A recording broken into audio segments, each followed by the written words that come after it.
मंगलम गौतमो गणी मंगलम कुंद कुंदाद्यो जैन धर्मोस्तु मंगलम सर्वमंगल मांगल्यम सर्वकल्याणकारकम प्रधानां सर्वधर्माणां जैनम जयतु शासनम जैनम जयतु शासनम जैनम जयतु शासनम।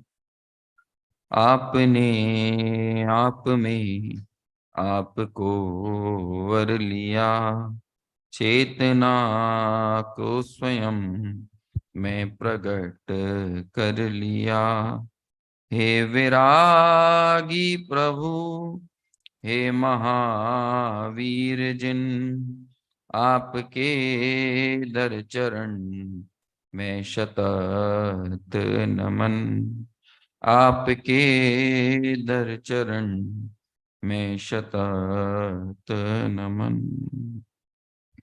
नमः श्री वर्धमानाय निर्धूत कलिलात्मने सालोकानां त्रिलोकानां यद विद्या दर्पणाय ते।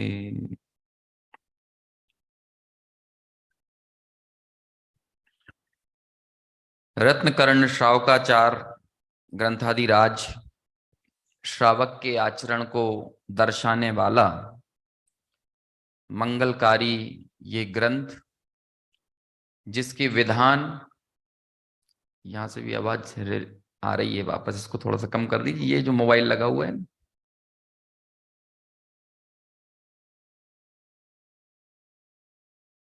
इस रत्नकर्ण श्रावकाचार ग्रंथ के भाव को समझने के लिए और इसमें बताए गए कथ्य के अनुसार, इसमें बताए हुए प्रतिपाद्य विषय के अनुसार हम हमारे जीवन को भी संयमित, अनुशासित, सम्यक्त सहित बनाने की भावना से ये विधान कर रहे हैं। और इसी भावना को लिए यहाँ इस ग्रंथ के भाव को भी समझ रहे हैं। 5 दिन का बहुत थोड़ा सा समय है, जिसमें आज दूसरा दिन व्यतीत हो चला है। आप सभी लोग, हमें पूरी उम्मीद है कि ये जो विधान जब हम करते हैं तो उसके मूल भाव से, उसके अर्थ से जुड़कर इसके भाव को हम सभी समझते होंगे। और उसी में जो कुछ विशेष बातें हैं, उन बातों को लेकर यहाँ ये 40-45 मिनट की चर्चा की ये श्रृंखला है। कल हमने थोड़े से इस ग्रंथ के इतिहास पर, इसके रचयिता पर और इस ग्रंथ का प्रादुर्भाव कैसे हुआ, किस लिए हुआ, किस परंपरा में इस ग्रंथ की रचना हुई, इन सब विषयों पर कल हमने बात की थी। आज जैसा कि हमारे आज विधान भी चल रहा है प्रथम अधिकार पर, और दूसरे अधिकार तक आज की विधान चलेगा, तो हम भी ये कोशिश करेंगे कि इन शुरुआत की 46 श्लोकों के थोड़े से मर्म को हम समझें। हालांकि बीच बीच में हर एक श्लोक पर जो जरूरी श्लोक होते हैं उसके बारे में यहाँ पर थोड़ी चर्चा की जाती है, लेकिन जो चीजें कुछ छूट गई हैं, या इस ग्रंथ की जो खूबसूरती जो इसकी वचनिका के कारण भी निखरी है, वैसे मूल श्लोक भी अपने आप में बड़े मंगलकारी और बहुत कमाल के हैं, जिसमें न्याय है, युक्ति है, तर्क है, भाषा का गौरव है और अर्थ का गौरव है। ये तो मूल श्लोक में है ही, लेकिन जो इसकी बड़ी मार्मिक पृष्ठभूमि को और इसकी मजबूत बनाता है वो है इसकी वचनिका, जिसमें हमने कल थोड़ी बात की थी कि ये कितनी महत्वपूर्ण और कितनी जरूरी है।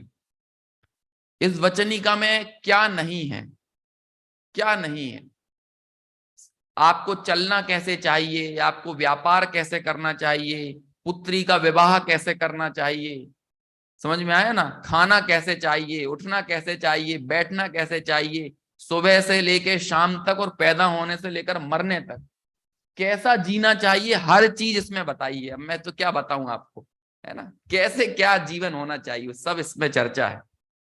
कैसा हमारा आचार हो, कैसे हमारे विचार हो और कैसा हमारा व्यवहार हो, क्योंकि आचार, विचार और व्यवहार इन तीनों का समन्वय एक श्रावक होता है। और हम सभी श्रावक कहलाना पसंद करते हैं ना। अभी अनगार तो हुए नहीं है। अभी बार बार हम जब इस ग्रंथ को ये विधान में पढ़ रहे थे तो एक पंक्ति लास्ट में आती थी, है ना। कैसा है रत्नकरंड श्रावकाचार, अनगार होने का आधार है। अनगार समझते हैं? अनगार किसको कहते हैं? मुनिराज को अनगार कहा जाता है। और सा आगार, आगार यानी क्या होता है? आगार यानी होता है घर। समझ में आया ना।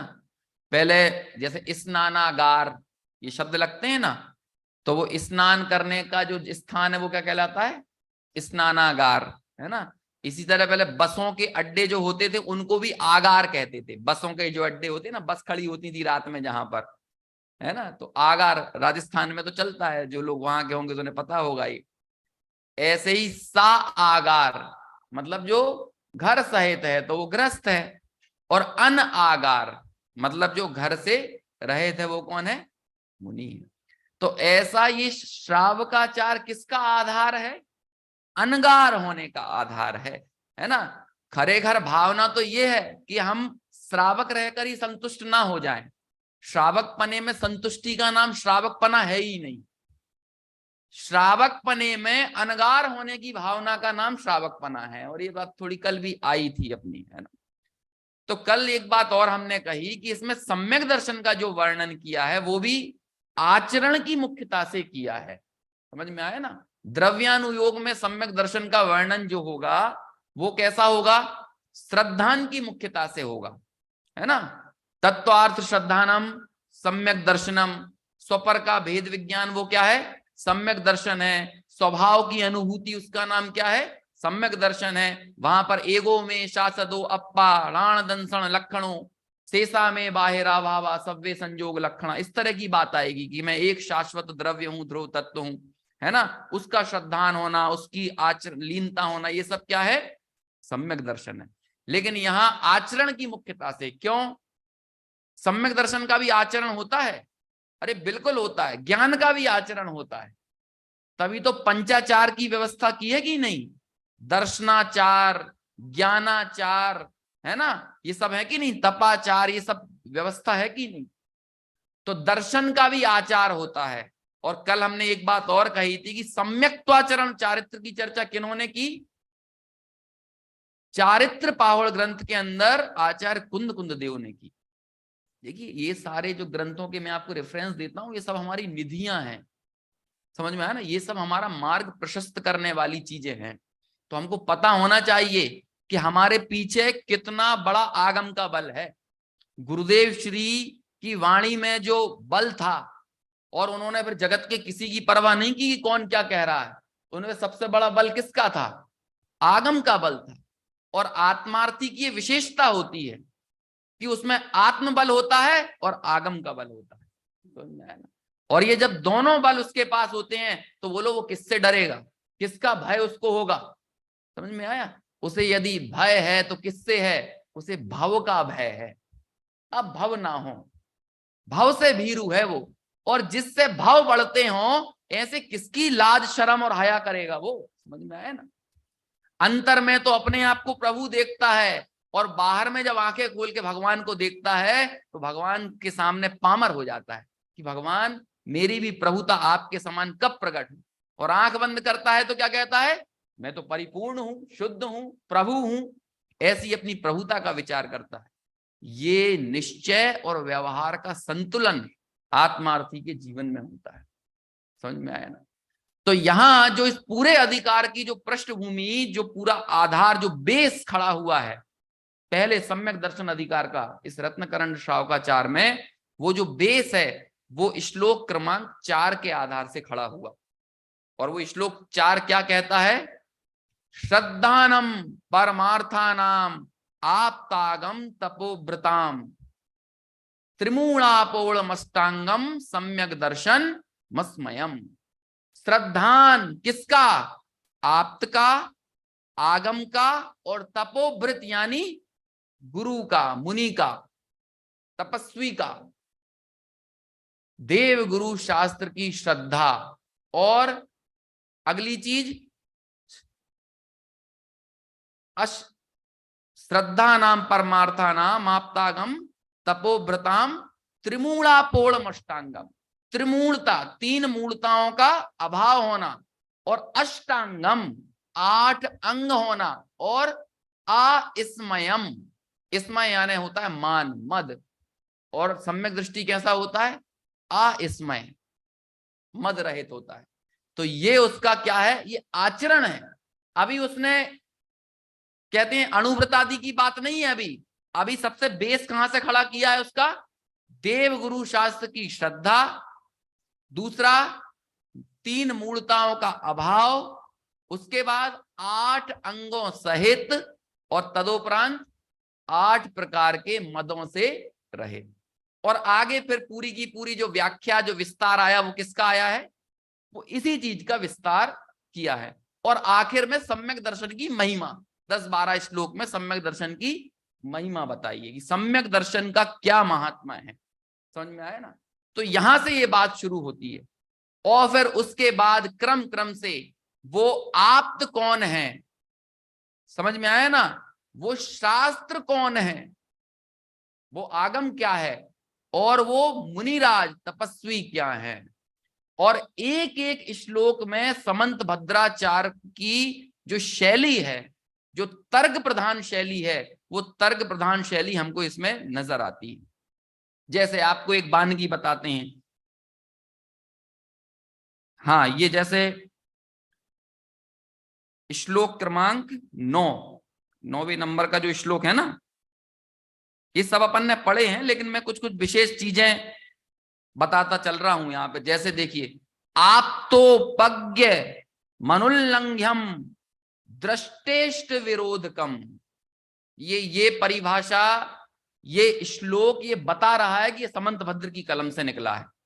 आपको एक बात बता दें कि एक ऐसी बीच में एक मान्यता चली कि ये जो समंत भद्र है ना रत्नकर्ण श्रावकाचार्य के, ये वो वाले समंत भद्र नहीं है जो क्या कहते हैं देवागम स्तोत्र के, स्वयंभू स्तोत्र के और युक्तानुशासन के लिखने वाले हैं, वो वाले नहीं, ये दूसरे समंत भद्र हैं।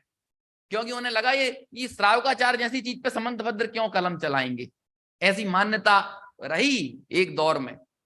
लेकिन हर एक लेखक की एक शैली होती है, एक टेस्ट होता है, और वो शैली ये चीख चीख के चिल्लाती है कि मैं किसकी हूं, चीख चीख के बताती है।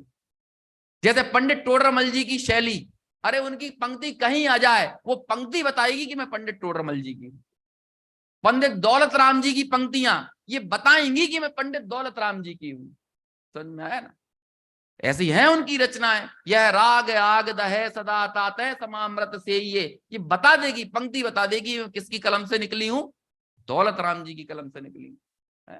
अहो मुझे तो इन बातों की खबर ही नहीं, मैं तो भ्रम से भूलकर प्राप्त पर्याय में ही तन्मय हो रहा था, लेकिन इस पर्याय की स्थिति थोड़े काल की है, अब मुझे यहाँ पर सर्वनिमित्त भले प्रकार मिले हैं। ये पंक्ति बता रही है कि मैं किसकी हूं, टोडरमल जी की। ऐसे ही समंत भद्राचार्य की कारिकाएं भी ये बताती हैं कि मैं किसकी हूं, समंत भद्र की हूं।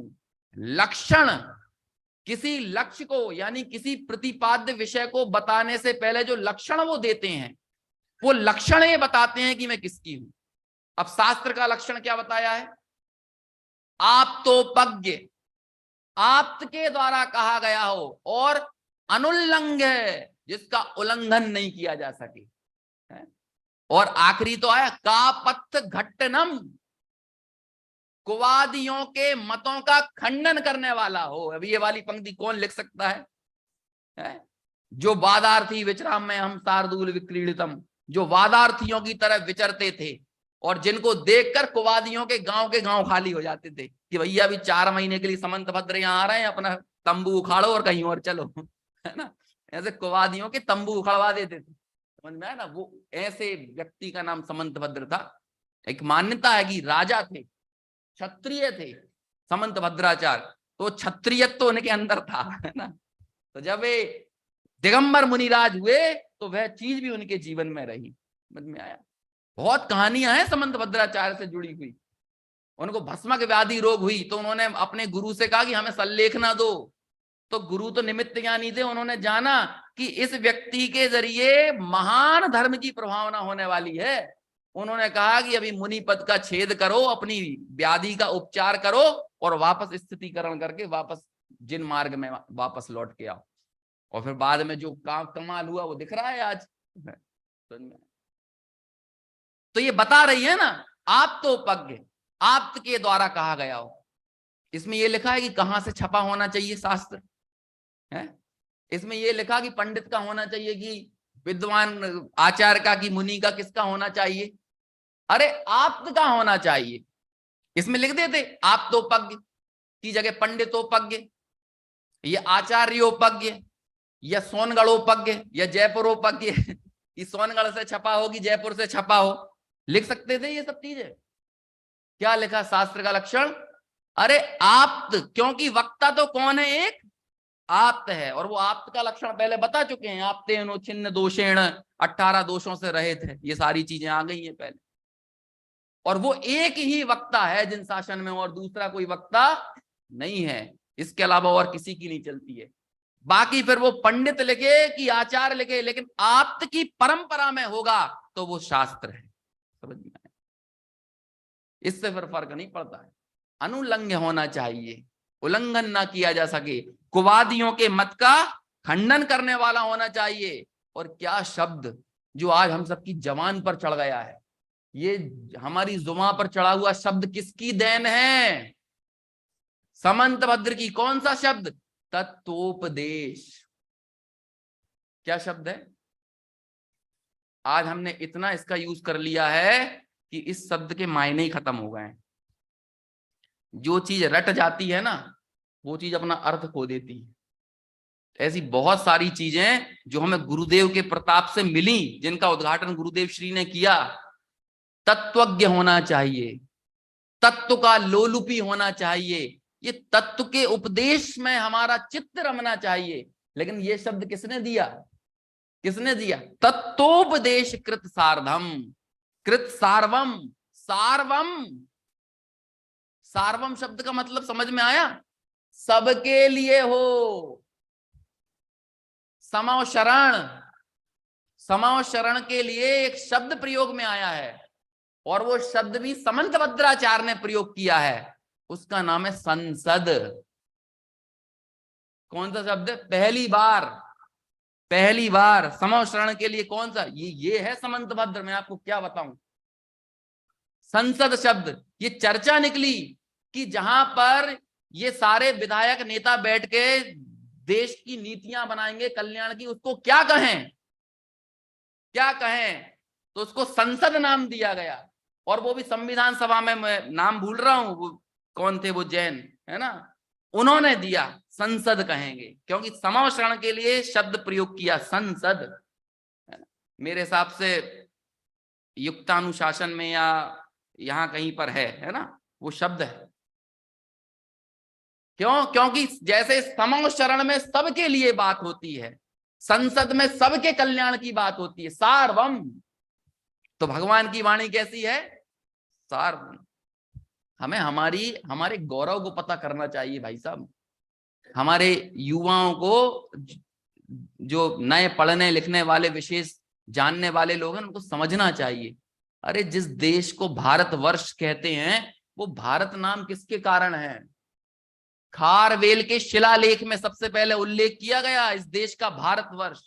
और ये जग प्रसिद्ध बात है कि खारवेल जैन राजा था। उदयगिरी में, ये खंडगिरी उदयगिरी में शिलालेख है। और शिलालेख कैसा होना चाहिए, इसका सबसे उत्कृष्ट उदाहरण है खारवेल का शिलालेख। उसमें से भारतवर्ष कहा है। और शिलालेख की शुरुआत मालूम कैसे होती है? कैसे? अभी लिखा है वो शिलालेख, प्राचीन शिला, ऐसे प्राचीन शिलालेख बहुत गिने चुने ही हैं, उससे प्राचीन शिलालेख नहीं है अभी उपलब्ध में। क्या, कैसे शुरू होता है वो शिलालेख? रमो अरिहंताड़म, कैसे शुरू होता है? ये हमारा गौरव है। समझ में आया ना? आने वाले समय में हमें वो दिखेगा जो कुवादी दिखा रहे हैं, लेकिन उन्हें देख के हमें कुवादी हो जाना, अन्य दृष्टि का संस्तवक हो जाना, ये हमारे लिए इष्ट नहीं है। हमें हमारे गौरव को जानना चाहिए, समझना चाहिए। तो ये सार्वम जो सबके लिए हो, ये आपके लक्षणों में बताया, वो आगम के लक्षण में बताया। कौन दे सकता है ये लक्षण? कौन बता सकता है? समंत भद्राचार्य। समझ में आया ना? ऐसे व्यक्ति का नाम है समंत भद्र। आगे फिर 8 अंगों का विवेचन किया, उसमें एक एक अंग, हालांकि एक एक अंग को बताएं तो बहुत इत्मीनान से समय चाहिए। 8 दिनों में 8 अंगों की चर्चा, तो कम से कम इतना तो चाहिए ही ना, एक एक अंग को समझने के लिए। निशांकित और निशांकित अंग में फिर 7 भयों की चर्चा की। और ये 7 भयों की चर्चा कहाँ पे आई है? मैंने कल आपको एक बात कही थी, सैकड़ों ग्रंथों का सार है रत्नकरंड शावकाचार्य। ये लिखा तो अपनी भाषा में है, लेकिन लिखा किसी ना किसी ग्रंथ के ही प्रमाण से है। जैसे इसमें 7 भयों की चर्चा आई है, तो हमें लगेगा ये सदा सुखदास जी की अपनी बात है, लेकिन ऐसा नहीं है।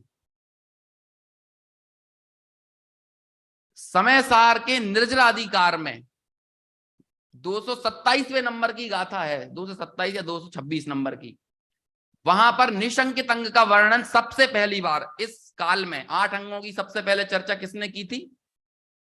कुंद कुंदाचार्य ने, है ना। आजकल तो ऐसी भैया क्या बताएं, ऐसे लेखों की श्रृंखला चल रही है कि कुंद कुंदाचार्य जय नाम नाय के आचार्य नहीं है।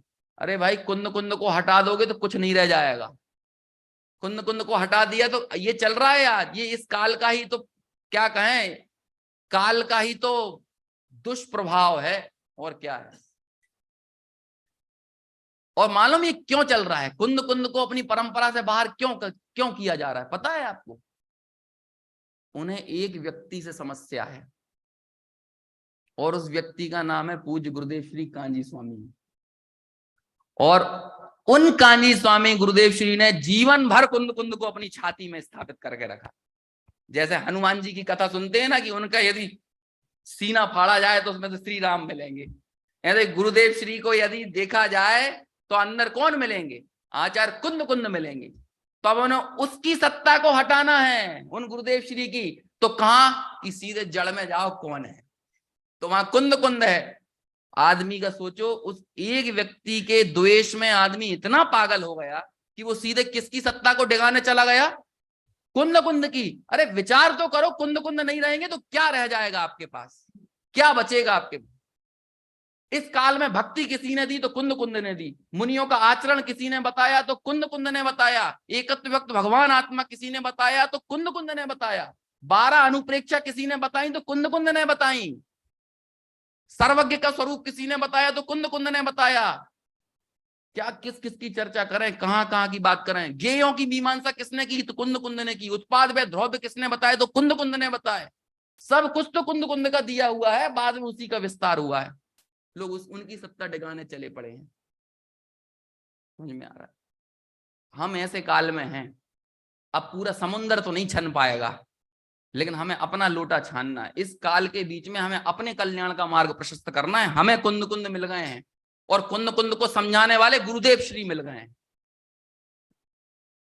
हमारा काम हमें कर लेना है। अब इसमें भाई दुनिया में तो बहुत कुछ है, सम्मेद शिखर के लिए जो चल रहा है वो आपको दिख रहा है। आज आप बचा भी लोगे तो 40 साल बाद फिर समस्या खड़ी होगी। कब तक बचाओगे? कली काल का स्वरूप ये है ना। आज तो फिर भी लोगों में एक देवगुरु शास्त्र के प्रति थोड़ा सा एक श्रद्धा का भाव है, तो हम इतने आंदोलन कर रहे हैं। 40 साल बाद के लोगों की व्यस्तताओं के बीच में आपको लगता है कि ये लोग करेंगे ऐसा?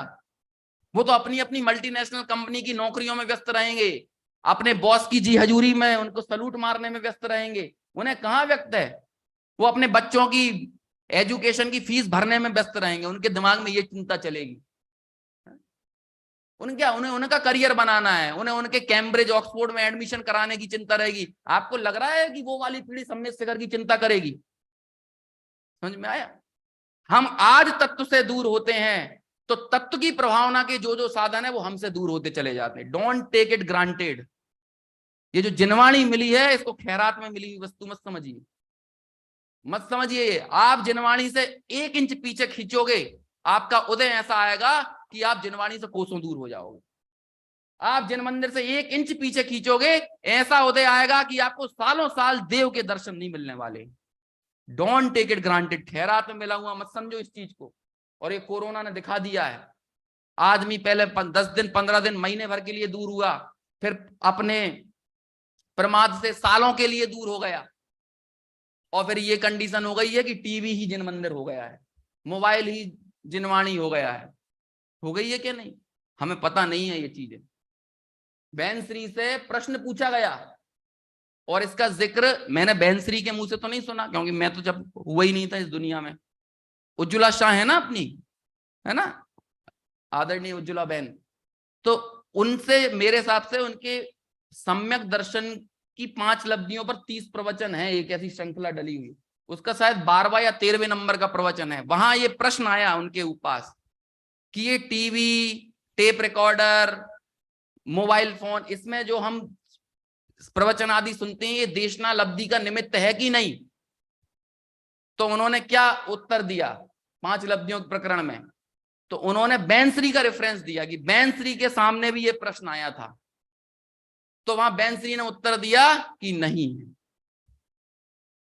क्यों? क्योंकि प्रत्यक्ष जिनवाणी की सन्निधि होना, प्रत्यक्ष जिनवाणी की आगम की सन्निधि होना, वो बहुत जरूरी है। ये भी क्या लगता है कि ये हमारे बोलने से कुछ होगा?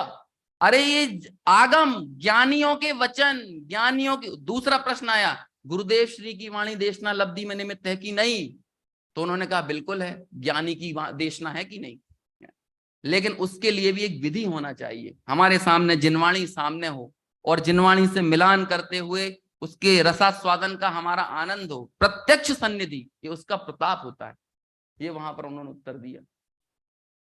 अब चलो बात निकली है तो एक बात और कह देता हूं। समवशरण की रचना कौन करता है? स्वधर्मेंद्र करता है। स्वधर्मेंद्र के पास क्या नहीं होता है, क्या कमाल नहीं होता है, कितनी हाईटेक व्यवस्था होती है समवशरण की, आपने पढ़ी होगी ना। कितने ही लोग बैठ जाएं तो समवशरण बढ़ता चला जाएगा। समवशरण में कोई व्यक्ति किसी भी जगह बैठे, उसे ऐसा लगेगा कि भगवान हमको ही देख रहे हैं। अभी ये हो सकता है अभी कोई कोने में बैठा हो तो ऐसा लगेगा कि हमें देख के बात की जा रही है, लेकिन समवशरण का कमाल देखिए, पढ़िए आप वो, है ना, कितना वैभव समवशरण का, कितनी सुविधा। आ जाओ, अरे नगर के नगर आ जाएं, देश के देश आ जाएं, तीनों गतियों के जीव आ जाएं, लेकिन समवशरण छोटा पड़ता है? नहीं पड़ता। लेकिन स्वधर्म इंद्र ने पंचम काल के लोगों से दिमाग नहीं लेके गए थे, अकल नहीं ली उन्होंने। अरे सबको समवशरण में क्यों बुला रहा था? सबके घरों में जूम लगवा देता ना। अभी पंचम काल का आदमी होता तो यही बोलता, जूम का प्रसारण कर दो सब जगह से, ऑनलाइन सब भगवान की वाणी आ रही है। लेकिन सुनिए, जिनवाणी ग्रहण करने के लिए मिनिमम निष्क्रमण होना चाहिए। मिनिमम निष्क्रमण, कुछ तो छोड़ो, और वो कुछ तो छोड़ने का मतलब है अपना घर तो छोड़ो। समझ में आया? उतना तो छोड़कर आओ। समझ में आया? अभी घर में डल्लप के गद्दों पर मोबाइल फोन चालू करके आपको कहां की देशना का लाभ होगा? मूलाचार में एक गाथा आती है, सुख में अर्जित किया ज्ञान दुख में सबसे पहले चला जाता है। समझ में आया ना? मूलाचार में गाथा है, सुख, और जी हम डल्लप के गद्दों में बैठ के, सोफों में बैठ के जो ज्ञान अर्जित करते हैं, अरे जरा से असाता का उदय आएगा ना, आप भूल जाओगे कहाँ का स्वर्ग, कहाँ का नरक, कहाँ का पुण्य, कहाँ का पाप, क्या आत्मा, क्या परमात्मा, कुछ याद नहीं आने वाला है। वो अपनी वेद नहीं सताएगी। इसके लिए भी पुरुषार्थ लगता है, कुछ तो लगता है, बैठना पड़ता है, धैर्य देना पड़ता है, समय देना पड़ता है, थोड़ी शक्ति देना पड़ती है, उपयोग देना पड़ता है, कॉन्सेंट्रेशन देना पड़ता है। समझ में आया? लोगों को ये लगता है कि हम यदि मंदिर से नहीं जुड़ेंगे तो जिनवाणी का क्या होगा, जिन मंदिरों का क्या होगा, ये लोगों को लगता तीर्थों का क्या होगा। अरे आप देवगुरु शास्त्र से नहीं जुड़ोगे तो आपका क्या होगा, इसका सोचो। समझ में आया? आपका क्या होगा, कहां जाओगे, इनकी चिंता मत करो। वे देव तो हो गए परमानेंट सुखी। ये जिनवाणी तो उन आचार्यों ने महान वात्सल्य से, परम वात्सल्य से हमारे लिए दे दी है। अब पढ़ोगे तो आपके लिए है, कल्याण के लिए, जगत के जीवों के प्रति ऐसी करुणा उपजती है कि जो जो हमने जिसका रसास्वादन किया है उसको ये भी चखें, उस सुख का ये भी वेदन करें, उसके आनंद में ये भी मस्त हों। सर्व जगत के जीवों के प्रति ऐसी करुणा बुद्धि जागती है। हमें इनकी चिंता की पड़ी है। तीर्थों का क्या होगा? अरे आपका क्या होगा? आपके तीर्थ नहीं होंगे तो आपका क्या होगा? आपकी आने वाली पीढ़ियों का क्या होगा? नस्ल की नस्ल खराब हो जाएंगी भाई साहब। क्यों? क्योंकि ये हमारे प्रतीक हैं। समझ में आया? ये जिनवाणी हमें मोक्ष मार्ग का दिग्दर्शन देने वाली है। रात के समय में चर्चा चली थी ना, मोक्ष मार्ग का मूल साधन ये आगम को कहा है। हमें ये चिंताएं होती हैं। समझ में आया? ये सारी चीजें हैं इसमें, इसकी वचनिका में दी हुई हैं। देखिए मैं आपको क्या क्या बताऊं, मुझे बताने का ऐसा लगता है कि सीधे यहीं से पढ़ पढ़ के बताऊं आपको मूल रूप से। देखो एक दो चीजें बताता हूं, टेस्ट बताता हूं आपको। पंडित सदाशिव दास जी किसका नाम है? जो 8 मदों की चर्चा है उसमें देखिए 8 मदों की चर्चा के बीच में एक उपगूहन नाम के अंग पर चर्चा की। दोषों को, दूसरों के दोषों को ढकना, अपने गुणों को ढकना, अपनी प्रशंसा नहीं करना, अन्य के गुणों की प्रशंसा करना। क्यों? क्योंकि अपनी प्रशंसा और दूसरों की निंदा, दूसरों के दोष ग्रहण का भाव, ये बहुत अधमाधम प्रवृत्ति है। अधम से भी अधम, दूसरों की निंदा करना और अपने गुणों की प्रशंसा करना। कार्तिकेय अनुप्रेक्षा ग्रंथ में तीव्र कसाय की क्या पहचान है? कार्तिकेय अनुप्रेक्षा स्वामी के अर्थ में सीधे मैं चाहता हूं कि मूल से आपको पता चले कि मैं अपने मन से कुछ नहीं बोल रहा हूं। वहां पर यह पूछा कि तीव्र कसाय की क्या पहचान है। तो अभी आपको अन्य तीव्र कसाय हम बोलते तो रहते हैं, लेकिन मैं पूछा तीव्र कसाय की पहचान बताओ, तो मालूम क्या कहा? तीव्र कसाय के लिंग में, चिन्ह में क्या है तीव्र कसाय का लिंग? तो वहां पर आचार्य देव ने लिखा, मेरे हिसाब से आश्रव अधिकार की दूसरी या तीसरे, आश्रव भावना की दूसरी या तीसरे नंबर की गाथा है। तो वहां लिखा कि अपनी प्रशंसा करना और पूज्येषु दोष गहनम्बा, कि पूज्य पुरुषों में, अन्य पुरुषों में दोष ग्रहण करना और आत्म प्रशंसा करना, अपनी प्रशंसा करना। और तीसरा वैर धारण करना, वैर धरणम च सुईरम तीव्र कसायाण लिंगाणी, है ना? वैर धारण करना ये क्या है? ये तीव्र कसाय के चिन्ह हैं। और शुरुआत में क्या लिखा? अपनी प्रशंसा और दूसरों के दोष ग्रहण करने का भाव, और तीसरा वैर धारण करना। अब देखिए यहां पर क्या लिखते हैं, पंडित सदाशिव दास जी को सुनाता हूं मैं आपको। पेज नंबर 31 है, आप पढ़िएगा बाद में, अभी तो आपका ग्रंथ नहीं होगा मैं, लेकिन मूल से मैं अपनी कोई बात नहीं कहता हूं। अरे सम्यक दृष्टि जीव का स्वभाव ही ऐसा है कि वह किसी भी जीव का दोष प्रकट नहीं करता है, किसी का दोष प्रकट नहीं करता है, अपना उच्च कार्य प्रकाशित नहीं करता है, खुद का भी अच्छा बड़प्पन का कार्य हो तो उसको बताता नहीं है। सम्यक दृष्टि को दूसरे जीवों के दोष भी दिख जाने पर ऐसा विचार करता है, किसी के दोष यदि दिख जाए ना तो कैसा विचार करता है?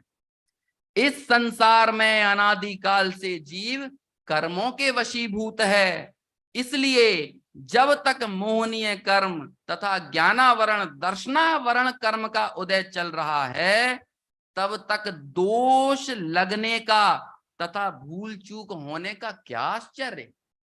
अरे हम जिन लोगों के बीच में रह रहे हैं वो सब कौन है? ज्ञानावरण दर्शनावरण का उदय है ना उनके बीच में, मोहनीय का उदय चल रहा है ना। तो यदि ऐसे में लोगों के दोष यदि दिख भी गए तो उसमें क्या आश्चर्य। और अनादिकाल से मैं भी तो ऐसा ही हूं, मेरे भी तो कितने दोष प्रकट हो रहे हैं, तो फिर मैं क्यों दूसरों के दोष बताने में इतना वो बन रहा हूं। और लोगों की ये प्रवृत्ति होती है, अपने दोष हो तो आदमी वकील बन जाता है और दूसरों के दोष हो तो जज बन जाता है? तो वो निर्णय देने लगता है कि तुम ऐसे और तुम वैसे, और अपने में वकालत करने लगेगा, अरे वो तो इसलिए हो गया, वो तो इसलिए हो गया है। ऐसा सम्यक दृष्टि नहीं होता। जीवों के काम क्रोध लोभादि निरंतर मार रहे हैं, जीवों को मार रहे हैं काम क्रोध लोभादि, यही भ्रष्ट कर देते हैं। हमने भी राग द्वेष मोह के वश में होकर संसार में कौन कौन से अनर्थ नहीं किए हैं। हमने क्या नहीं किया है जो हम दूसरों के दोष बताएं। हम क्यों इतने अपने आप को बल्लम समझ रहे हैं कि मैं तो बहुत दूध का धुला हुआ हूं। क्या नहीं किया है, हम आज भी तो कर ही रहे हैं। तो अन्य के दोष दिखाने के प्रति उसकी ऐसी रुचि नहीं होती। और देखिए और पढ़िए, अभी तो मुझे जल्दी जल्दी बहुत कुछ बताने का भाव आता है, इसलिए मैं जल्दी जल्दी बोलता चला जाता हूँ, है ना। तो वो विचार ज्यादा हैं और शब्द तो क्रम से ही निकलेंगे। तो समझ में आया ना। तो वो विचार जब शब्दों का रूप लेते हैं तो गड्ढम गड्ढ हो जाते हैं। ये थोड़ी सी समस्या है।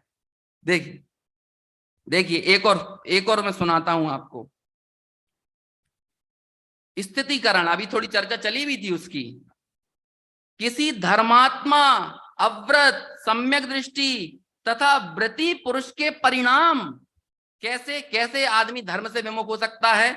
तो वेद रोग की वेदना से, दरिद्रता से, अरे रे दरिद्रता, दारिद्र्यम, लोगों का व्यवसाय नहीं चल रहा है, घर में भुखमरी पड़ी है, खाने पीने के लिए नहीं है, तो आदमी मंदिर से छूट जाता है, तत्व से छूट जाता है, स्वाध्याय से दूर हो जाता है, दरिद्रता से। और वियोग से, किसी का वियोग हो जाए, वियोग से धर्म से चिढ़ जाए, तो धर्म में प्रीति करने वाले, जिन्हें धर्म से प्रीति है, वे समझदार पुरुष उसे धर्म से छूटता जानकर उपदेश आदि देकर धर्म में स्थित कर दे, उसे स्थितिकरण कहते हैं। क्या कहते हैं? हे धर्म के इच्छुक धर्मानुरागी, संबोधन सुनिए पंडित सदा सुखदास जी का है। ये नहीं कहेंगे जाने के बाद घर में, क्यों मंदिर नहीं आ रहे तुम, बड़े निर्लज्ज हो, बड़े पापी हो। क्या बोलते हैं? ऐसे स्थितिकरण नहीं होता है, ऐसे नहीं होता स्थितिकरण। अरे पैर दबाना पड़ जाए यदि वेदना हो तो, औषधि आदि देके उपचार करना पड़ जाए, धन आदि देके आजीविका को स्थिर करना पड़ जाए, सब होता है। और संबोधन कैसा होता है? हे धर्म के इच्छुक धर्मानुरागी। जो व्यक्ति अभी मंदिर नहीं आ रहा, स्वाध्याय नहीं कर रहा, उसको बोलते हैं हे धर्म के इच्छुक धर्मानुरागी, सुनो, यह मनुष्य भाव, उसमें उत्तम कुल, इंद्रियों की शक्ति, धर्म का लाभ। सुन रहे हैं ना सब क्रम से? मैं तो मूल से पढ़ रहा हूं, मैं अपनी व्याख्या करूंगा तो समय ज्यादा चला जाएगा। ये सब बहुत दुर्लभ चीजें मिली हैं। सुनिए सुनिए सब भाई, ये तो मैं सब टेस्ट बता रहा हूं आपको। ये एक एक चीज इसमें दी है, हर एक चीज का एकदम हमारे जीवन से जुड़ी हुई चीजें लिखी हैं। सुनो, ये सब बहुत दुर्लभ चीजें मिली हैं। अंदर में करुणा देखो, धर्मी जीव के अन्य को स्थितिकरण करते समय करुणा देखिए आप। बहुत दुर्लभ चीजें, इनका वियोग हो जाने के बाद पुनः इनका मिलना अनंत काल में भी कठिन है। कितना कितनी धर्म की भावना है। इसलिए कर्म के उदय से प्राप्त हुए रोग, वियोग, दरिद्र आदि के दुखों से कायर होकर आर्त परिणामी होना योग्य नहीं है। कर्म का उदय आया है लेकिन आर्त परिणामी होना योग्य नहीं है। दुखी होने पर कर्म का अधिक बंध होगा। कायर होकर भोगोगे तो भी कर्म नहीं छोड़ेगा, और धीर वीर पने से भोगोगे तो भी कर्म नहीं छोड़ेगा। वो कर्म तो छोड़ने वाला है नहीं। दुर्गति की कारण यह कायरता है, उसे धिक्कार हो। जिस कायरता के कारण तुम असाता के उदय में धर्म से विचलित हो गए, धिक्कार उस उदय पर नहीं है, धिक्कार उस कायरता पर है कि जिसके कारण हम धर्म से विमुख हो गए हैं। आप तो अब साहस धारण करो, साहस धारण करो। क्या है ना, 8 मदों की चर्चा की। 8 मदों की चर्चा में थोड़ा सा आपको एग्जाम्पल देता हूं, अभी 2-3 मिनट ही बचे हैं। लेकिन क्या मैं आपको बताना चाहता हूं, पंडित सदा सुखदास जी, रत्नकरण श्रावकाचार्य किसका नाम है, सुनिए। और इस विधान की सार्थकता तभी है कि लोग रत्नकरण श्रावकाचार्य का स्वाध्याय करने का नियम लें। समझ में आया? इसको पढ़ें। और मुझे पूरी उम्मीद ही नहीं, पूरा विश्वास है कि आप सब नहीं करोगे। करेंगे तो ये बहुत, मुझे आपको गलत साबित करना है ना, करना है हमको भाई, पढ़ना। यहां से आपको पता चलेगा कि क्या चीज है ना। मुझे गलत साबित करिए, क्योंकि प्रेरणाएं तो बहुत मिलती हैं लेकिन हम धर्म से कितना जुड़ते हैं। जुड़िए, यहां से आपको प्रेरणा मिलेगी धर्म मार्ग में और आगे बढ़ने की। सुनिए एक और चीज है ना, 2-3 मिनट में मैं आपको बताता हूं। मध मान कषाय, आगे एक पंक्ति लिखी, लोग अपने आप को बड़ा समझने लगते हैं और धर्मात्माओं का धिक्कार करने लगते हैं। आगे है ना एक 26वें नंबर का श्लोक, तो वहां लिखा, अरे धर्मी के बिना धर्म नहीं होता है। आप किसी दुकान पर जाओ, मिठाई की दुकान पर, और उससे बोलो कुछ मीठा दे दो, तो क्या बोलेगा? क्या चाहिए मीठे में? रसगुल्ला चाहिए कि सौंदेश चाहिए कि है, और क्या क्या होता है, कि लड्डू चाहिए कि बर्फी चाहिए, क्या चाहिए? क्या बिना इन मिठाइयों के कलेवर के आपको मीठा मिल जाएगा? कि शक्कर चाहिए कि गुड़ चाहिए? कहना नहीं, हमें शक्कर नहीं चाहिए, गुड़ नहीं चाहिए, मिठाई नहीं चाहिए, हमें तो मीठा चाहिए। मिल जाएगा मीठा। आज हिंदुस्तान में ये बहुत चल रहा है, भारत माता, भारत माता सबसे बड़ी है, भारत माता सबसे बड़ी है। कौन है भारत माता? कौन है भारत? अरे भारतीय ही भारत माता हैं। इन भारतीयों के अलावा कोई भारत माता होती है क्या?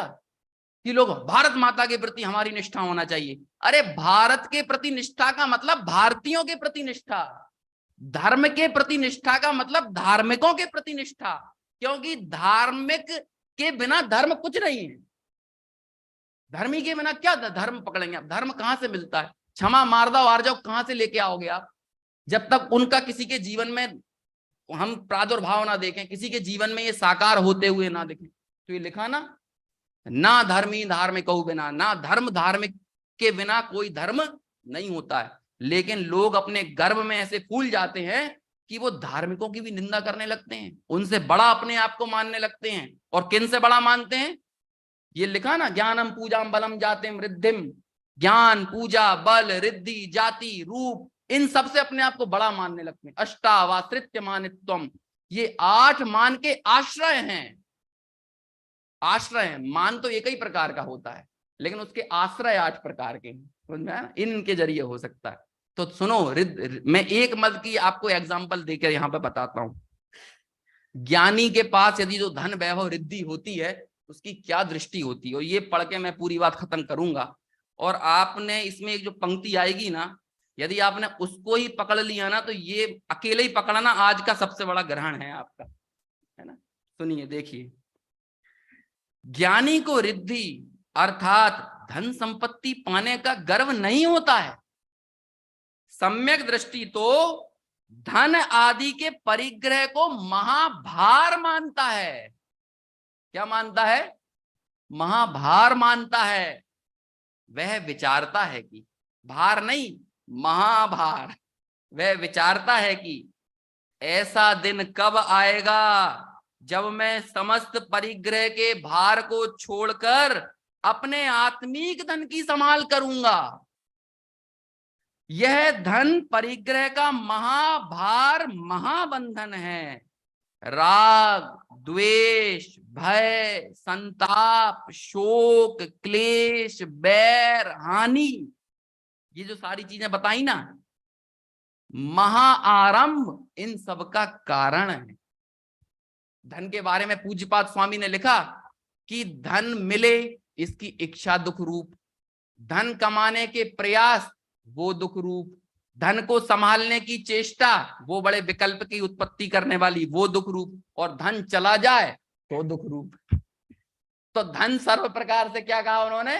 वो दुख रूप ही है। समझ में आया ना? तो यहां सम्यक दृष्टि का विचार देखिए,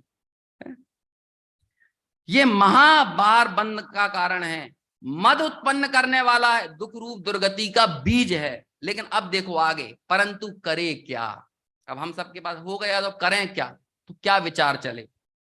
जैसे कफ में पड़ी मक्खी अपने को निकालने में समर्थ नहीं है, कीचड़ में फंसा हुआ वृद्ध अशक्त बैल निकालने में समर्थ नहीं है। बूढ़े आदमी को बोल दो कि ये बैल को निकाल के लाओ कीचड़ में से, 85, वो खुद तो हिल डुल रहा है, निकाल लेगा?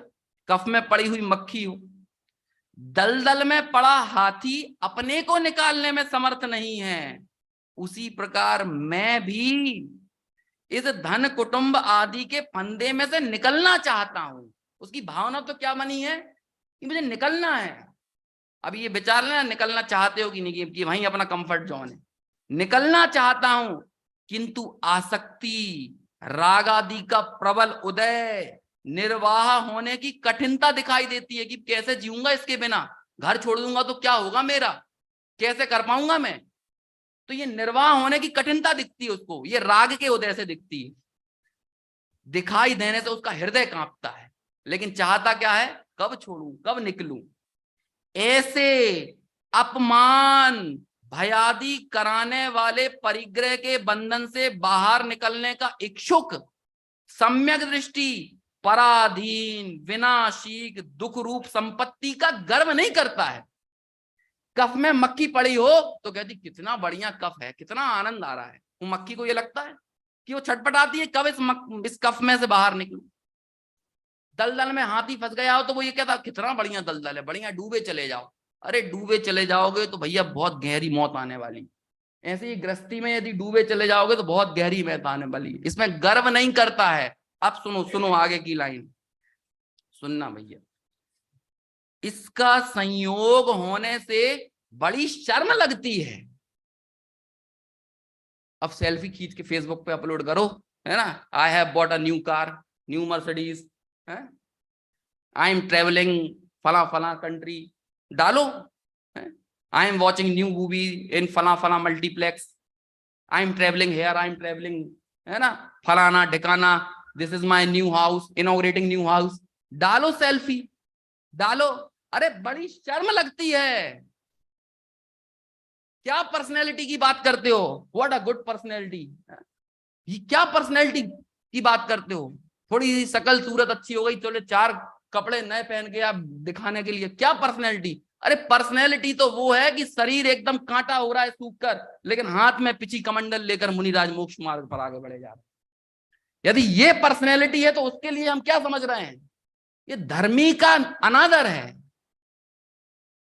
बड़ी शर्म लगती है, और जिसकी शर्म लगती है उसको हम ऐसे दिखाएंगे, प्रदर्शित करेंगे।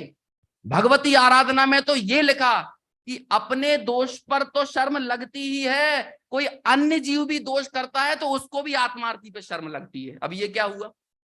अरे हमारा कोई जैन भाई हत्या कर दे, कहीं हम पेपर में पढ़ें, तो हमें शर्म लगती है कि नहीं?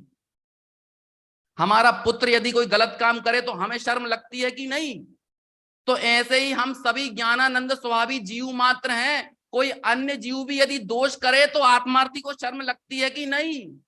और तो फिर जब दूसरों के दोषों पर शर्म लगती है तो खुद परिग्रह के पुष्ट करने में शर्म लगेगी क्या नहीं? क्या दिखा रहे हो? क्या अपने वैभव को दिखा रहे हो? क्या अपनी चकाचौंध, क्या इंटीरियर, क्या एक्सटीरियर, क्या कपड़े, क्या लत्ते, क्या गहने ज्वेलरी, क्या दिखा रहे हो? शर्म लगती। कौन सा पद, कौन सी प्रतिष्ठा, तीन लोग के नाथ के सामने क्या दिखाना चाह रहे हैं? बड़ी शर्म लगती है। ये सीख के जाना। समझ में आया ना? क्या क्या क्या बोलूं मैं अपनी स्वाधीन अविनाशी आत्मिक लक्ष्मी को छोड़कर ज्ञानी होकर भी इस धूल समान लक्ष्मी को नहीं छोड़ रहा हूं। पता चला गुरुदेव श्री को भजन काहे से मिला कि करोड़पतियों को भी धूलपति कह देते थे। कहां से मिला? ये धूल समान लक्ष्मी को छोड़ के। जो समस्रण मंदिर आदि बना दिया ना गुरुदेव के सामने, तो वो कहते थे ये 70-75 लाख का मकान तुमने बना दिया है ना, उस समय 70-75 लाख का ये तुमने बना दिया, तो तुम ये मत समझना कि इसे बना के तुम मुझे यहाँ सोनगढ़ में रोक लोगे। मैं यहाँ रुका हूं तो अपनी कमजोरी से रुका हूं। तुम्हारे मकान बनाने से तुमने ये मेरा कोई वो बना दिया, आजकल जैसे क्या बन जाते हैं, आश्रम वगैरह बन जाते हैं, लोगों के मठ बन जाते हैं। तो ऐसा कोई गुरुदेव का मठ नहीं था, वो ऐसा कोई उनका आश्रम नहीं था। वो कहते थे मैं अपनी कमजोरी से यहाँ पे हूं, जिस दिन ये कमजोरी दूर हो जाएगी उस दिन ये तुम्हारा बनाए रखना मकान। समझ में आया ना? मैं तो निकल जाऊंगा। समझ में आया? अरे क्या क्या बात है। छोड़कर इस धूल समान लक्ष्मी को नहीं छोड़ रहा हूं। इसके समान मेरी और क्या निर्लज्जता होगी और क्या हीनता होगी। ऐसी उसे शर्म लगती है, उसे निर्लज्जता का बोध होता है, वो शो ऑफ नहीं करता है। समझ में आया ना? ऐसी बात है भाई। ये बच्चनी का है। मैंने सोचा था कि सम्यक ज्ञान अधिकार तक पहुंच जाऊंगा, लेकिन नहीं पहुंच पाया। लेकिन थोड़ा भी सही हमारे परिणाम यदि इस तत्व से भीगें और हमारी भोगों के प्रति अरुचि हो तो निश्चित तौर पर मोक्ष मार्ग में हमारा परिवर्तन होगा। हम सभी ऐसे मोक्ष मार्गी बने इस भावना। निज निधि निज में बताई यह अनंत उपकार है, उसके लिए जनवाणी माँ को वंदना शतबार है। बोलिए परमंगलकारी भवतानी द्वाद श्याम जिनवाणी माता की जय। बढ़िया।